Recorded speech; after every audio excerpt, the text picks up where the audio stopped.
మమతా బెనర్జీ ఒక యాక్టివిటీతో చెడిపోతుంటే, పరువు పోగొట్టుకుంటుంటే, మన ఎంపీ శబరి ఒక బాధ్యతాయుతమైనటువంటి పనితో సక్సెస్ అయ్యారు.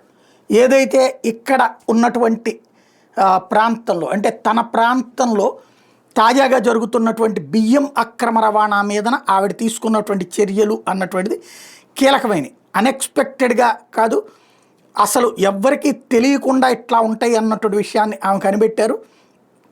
బియ్యానికి సంబంధించినటువంటి అక్రమ రవాణా మీదన దృష్టి సారించారు.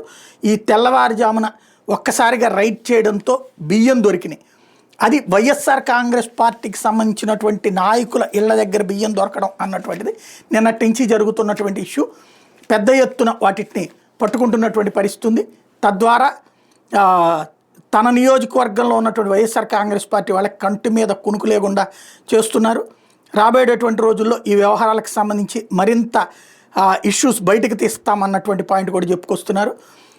ఓవరాల్గా ఈ తెల్లవారుజాము నుంచి జరిగినటువంటి civil supplies director Mahesh Naidu, Panyam SI Narendra Kumar Reddy, Sugalimetta VRO బీరేంద్రల సమక్షంలో గోదాములకి తాళాలు వేశారు.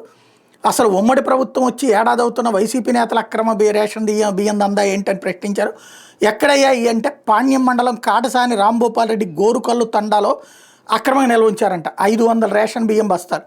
అలాగే తమ్మరాజుపల్లె గ్రామంలో కూడా అక్రమంగా నిల్వ ఉంచిన 1000 క్వింటాళ్ల రేషన్ బియ్యం అక్రమ గోదాముల మీదన నిన్న రాత్రి 9:30 గంటల సమయంలో ఎంపీ డాక్టర్ బైరెడ్డి శబరి స్వయాన అధికారులతో కలిసి మెరుపు దాడులు చేయడం, 1500 క్వింటాళ్ల అక్రమ రేషన్ బియ్యాన్ని సీజ్ చేయడం అన్నటువంటిది కీలకమైన పరిణామం అయింది.